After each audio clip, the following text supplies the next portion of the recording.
Good morning. Welcome to another edition of Monkey Minutes. Here with our CEO, Brian Buchanan. He's going to tell us what's going on here at AgChimp. Over the last few weeks, we've gone through the holidays, and there's been some big changes. And why don't you just update us on some of those changes? Well, absolutely. We haven't done any monkey minutes for the last 60 days or so. And it's been a crazy last 60 to 90 days at AgChimp. We have recently consolidated offices. We've expanded our operations and our warehousing capabilities here in Cartersville. We've expanded our office. We've expanded our infrastructure. And we're gearing up for the spring season. Well, what's the first item on the agenda for 2024? Well, obviously we've got pre-emergent season sneaking up on us here pretty soon.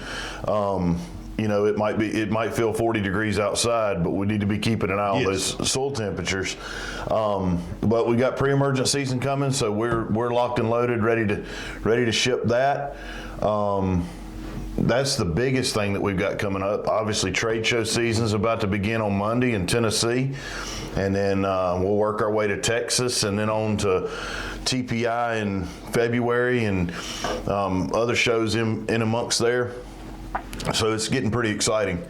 It's an exciting time of the year. And it is, you were talking about pre-emergent. It is kind of difficult to think about pre-emergent when it's 29 degrees outside.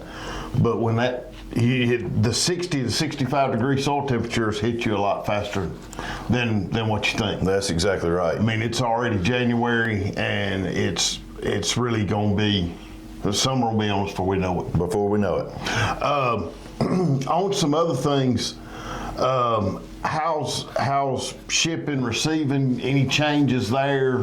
What kind of turnarounds are we looking at as far as if we make an order today?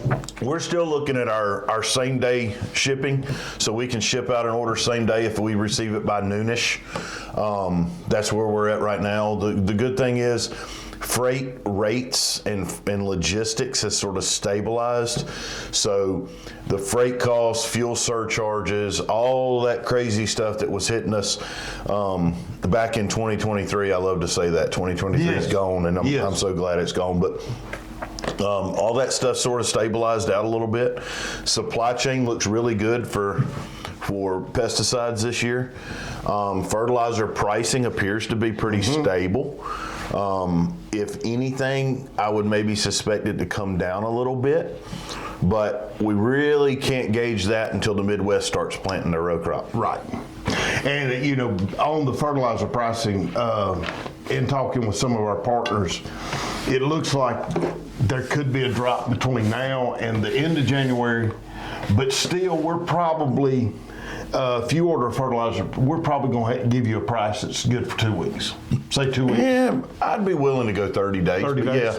Yeah. But yeah. Which is a whole lot better than 5 days was in the past. That's right. So that's exactly right. And then, of course, with the war going on in Israel, because they are a big producer of nitrogen fertilizers, that doesn't seem to have made any difference, and the war in Ukraine doesn't seem to have made a difference. No, and I would have suspected, one of the key market indicators that we have at AgChimp that helps us keep a balance on nitrogen cost is we're packaging DEF fluid, which if you're familiar with DEF fluid, you probably are. I'm sure you got an SCR engine.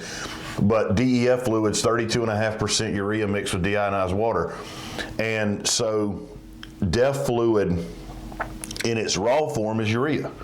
So we get indicators from two different angles on what nitrogen costs are starting to do. Right. And that's something to think about as you're, most of you probably already have your budget set for 2024, but you can always check with us what the prices seem to be doing, because we do have a pulse. We have a finger on the pulse of that type of thing. And then no chemical shortages, nothing.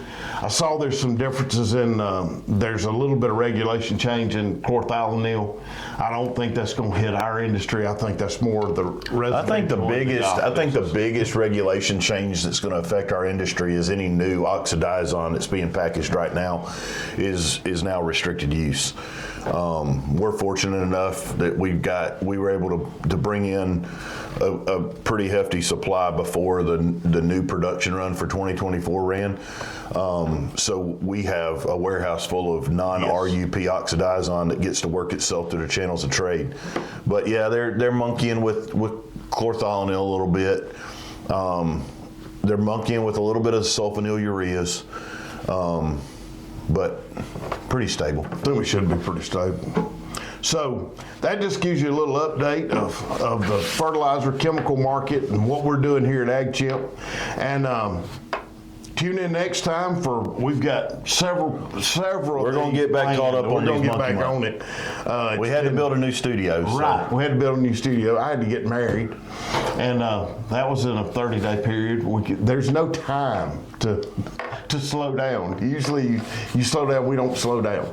So remember to follow us on Facebook, on YouTube, and on Instagram. And we look forward to seeing you next time on another edition of Monkey Minutes.